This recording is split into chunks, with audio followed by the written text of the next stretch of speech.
സാമൂഹിക മാധ്യമങ്ങൾ വഴി മുട്ടിടുന്ന പ്രണയങ്ങളെക്കുറിച്ച് ജനം ആദ്യമായിട്ടൊന്നുമല്ല കേൾക്കുന്നത്. അതിനെ തുടർന്ന് നടക്കുന്ന പകയും നിരാശയും എല്ലാം തന്നെ ജീവന് ഭീഷണിയായി ഉയർന്നിട്ടുമുണ്ട്. അത്തരത്തിൽ വീണ്ടും ഒരു കൊലപാതകത്തെ കുറിച്ചാണ് ഇന്നും പറയാൻ പോകുന്നത്. ഇതാ ഇക്കഴിഞ്ഞ ദിവസം നടന്ന കഠിനം കുളത്തെ ആതിരയുടെ കൊലപാതകത്തെ കുറിച്ച്. ഇൻസ്റ്റാ റീലുകളോട് അധിക ഭ്രമം പിടിച്ച യുവതിയായിരുന്നു ആതിര. ഈ അധിക ഭ്രമത്തിലൂടെയാണ് സുഹൃത്തായ ജോൺസനെ പരിചയപ്പെടുന്നതും. ഇവർക്കൊരു ഗ്രൂപ്പ് തന്നെ ഉണ്ടായിരുന്നു. ഈ ഗ്രൂപ്പിൽ മറ്റൊരു പെൺസുഹൃത്തും ആതിരയും ജോൺസണുമാണ് ഉണ്ടായിരുന്നത്. ജോൺസന് ഇൻസ്റ്റയിലുള്ളത് 12,000-ഓളം ഫോളോവേഴ്സ്. കൂടാതെ ഇയാൾ ഒരു ഫിസിയോതെറാപ്പിസ്റ്റ് കൂടിയാണ്. എന്തായാലും ഇവരുടെ പെൺസുഹൃത്ത് ഇതിൽ നിന്നും എന്തോ ഒരു പന്തികേട് തോന്നി പിൻവാങ്ങുന്നു. പക്ഷേ ഇതിന്റെ ഒരു അഡിക്ഷൻ തലയ്ക്ക് പിടിച്ച ആതിരയ്ക്ക് അതിന് കഴിഞ്ഞില്ല എന്ന് വേണം പറയാൻ. ഒരുപക്ഷെ അതുതന്നെ ആയിരിക്കണം ആ പെൺകുട്ടിയുടെ ദാരുണ മരണത്തിന് ഇടയാക്കിയതും. റീൽസ് വഴിയാണ് ഇരുവരും തമ്മിൽ ഏറെ അടുക്കുന്നത്. മറ്റൊരു പെൺസുഹൃത്തുണ്ടെന്ന് പറഞ്ഞല്ലോ, ആ പെൺസുഹൃത്ത് അതിൽ നിന്ന് പിന്മാറിയതോടെ സൗകര്യമായി എന്ന് ഇവർക്ക് തോന്നുന്നു. ജോൺസൺ 5 കൊല്ലം മുമ്പ് വിവാഹമോചനം നേടിയ വ്യക്തി. കൊല്ലം സ്വദേശിയാണെങ്കിലും ഭാര്യയുടെ നാടായിട്ടുള്ള എറണാകുളത്തെ ചെല്ലാനത്താണ് താമസം. ഇതിൽ എടുത്തു പറയേണ്ട മറ്റൊരു കാര്യം ജോൺസന്റെ ഭാര്യ ആതിരയ്ക്ക് നൽകിയ മുന്നറിയിപ്പാണ്.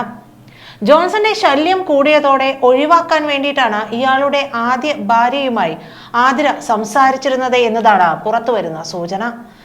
അപ്പോൾ പറയുന്നുണ്ട്, തന്റെ മുൻ ഭർത്താവ് ഒരു സൈക്കോയാണെന്ന് ആതിരയോട് ഈ മുൻ ഭാര്യ പറഞ്ഞിരുന്നതായിട്ടാണ് സൂചന.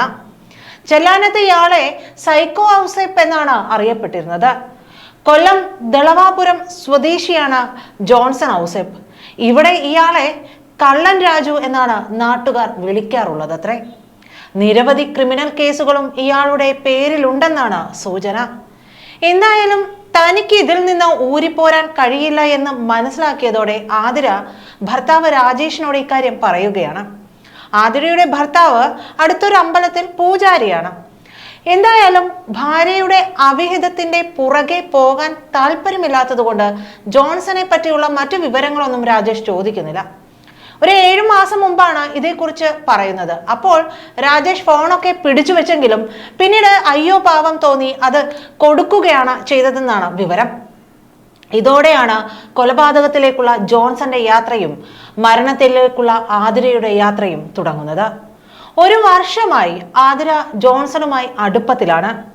പ്രണയം തലയ്ക്ക് പിടിച്ച സൈക്കോ ജോൺസൺ ഭർത്താവും മകനുമുള്ള ആതിരയോട് തനിക്കൊപ്പം വന്ന് ജീവിക്കാൻ നിർബന്ധിച്ചു.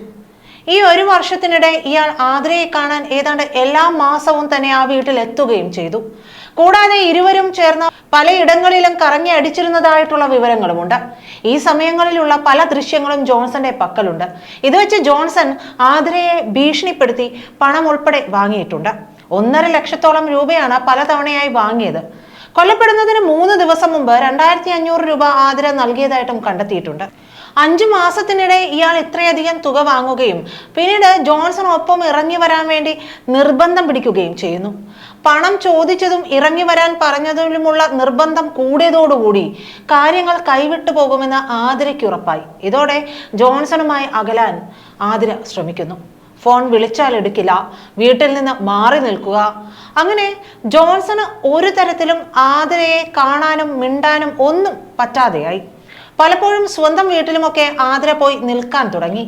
ഒരു വേള പൂജാരിയായിട്ടുള്ള ഭർത്താവ് പറയുന്നുണ്ട്, അത്തരത്തിൽ ഭയമുണ്ടെങ്കിൽ നീ എൻ്റെ ഒപ്പം വന്ന് ക്ഷേത്രത്തിലിരുന്നോളൂ എന്നുവരെ പറഞ്ഞിട്ടുള്ള സന്ദർഭങ്ങളുമൊക്കെ ഉണ്ട് എന്ന് പറയപ്പെടുന്നു. എന്തായാലും പാചക തൊഴിലാളിയായിട്ടുള്ള കുട്ടപ്പന്റെയും അമ്പിളിയുടെയും ഇളയ മകളാണ് ഈ ആതിര.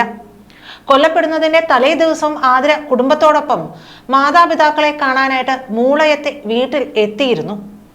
തിരികെ പോയെങ്കിലും ചൊവ്വാഴ്ച ആതിരയെ കുടുംബ വീട്ടിലേക്ക് കൂട്ടിക്കൊണ്ടുവരാനായി പോകുന്നതിനിടെയാണ് ഈ കൊലപാതകം നടക്കുന്നത്. എന്തായാലും മാറി താമസിച്ചതോടെ ജോൺസന്റെ പക ആളിക്കത്തുകയാണ് ചെയ്തത്. ഇതോടെ ആതിരയെ എങ്ങനെയും ഇല്ലാതെയാക്കണമെന്ന് ജോൺസൺ തീരുമാനിക്കുന്നു. ഇതിനായി ജോൺസൺ ഔസേപ്പ് പെരുമാതുറയിൽ ഒരാഴ്ചയോളം വീട് വാടകയ്ക്കെടുത്ത് താമസിച്ചു. കൃത്യം നടക്കുന്ന ദിവസം രാവിലെ 9 മണിയോടെ വീട്ടിലെത്തിയ ജോൺസന് ഈ യുവതി ചായ കൊടുക്കുന്നു. പിന്നീട് യുവതിയെ എന്തോ നൽകി മയക്കിയതിനു ശേഷം കഴുത്തിൽ കത്തി കുത്തിയിറക്കുകയാണ് ചെയ്തത്. പ്രതി പെരുമാതുറയിലെ വാടക വീട്ടിൽ നിന്നും കത്തിയുമായി പോകുന്നതിന്റെയൊക്കെ തെളിവുകൾ പോലീസിന് ലഭിക്കുകയും ചെയ്തു. കൃത്യം നിർവഹിച്ച ശേഷം പ്രതി രക്ഷപ്പെടാൻ ഉപയോഗിച്ച സ്കൂട്ടർ കണ്ടെത്തുകയും ചെയ്തിട്ടുണ്ട്. കൊല നടത്തിയ ശേഷം കൊല്ലപ്പെട്ട ആതിരയുടെ തന്നെ സ്കൂട്ടറുമായിട്ടാണ് ഈ പ്രതി രക്ഷപ്പെടുന്നത്. ചിറയൻകീഴ് റെയിൽവേ സ്റ്റേഷനിലാണ് ഈ സ്കൂട്ടർ കണ്ടെത്തുന്നത്. ജനുവരി 21 രാവിലെ 11:30യോടെയാണ് ആതിരയെ കുത്തേറ്റ് മരിച്ച നിലയിൽ കണ്ടെത്തുന്നത്. ക്ഷേത്രത്തിലെ പൂജാരിയായിട്ടുള്ള ആതിരയുടെ ഭർത്താവ് ക്ഷേത്രത്തിൽ നിന്ന് തിരിച്ചെത്തിയപ്പോഴാണ് മൃതദേഹം കണ്ടെത്തുന്നത്. ഇതോടെ മറ്റൊരു സമൂഹ മാധ്യമത്തിലൂടെയുള്ള ഒരു പ്രണയത്തിനു കൂടി ദുരന്തപൂർണമായ അവസാനമുണ്ടായിരിക്കുന്നു. പക്ഷെ ഇതിനെയും ആവർത്തിക്കപ്പെടുക തന്നെ ചെയ്യും. ആരും ഒന്നും കൊണ്ട് പഠിക്കുന്നില്ല എന്നത് ഇതിൽ നിന്ന് വ്യക്തമാക്കപ്പെടുകയാണ്.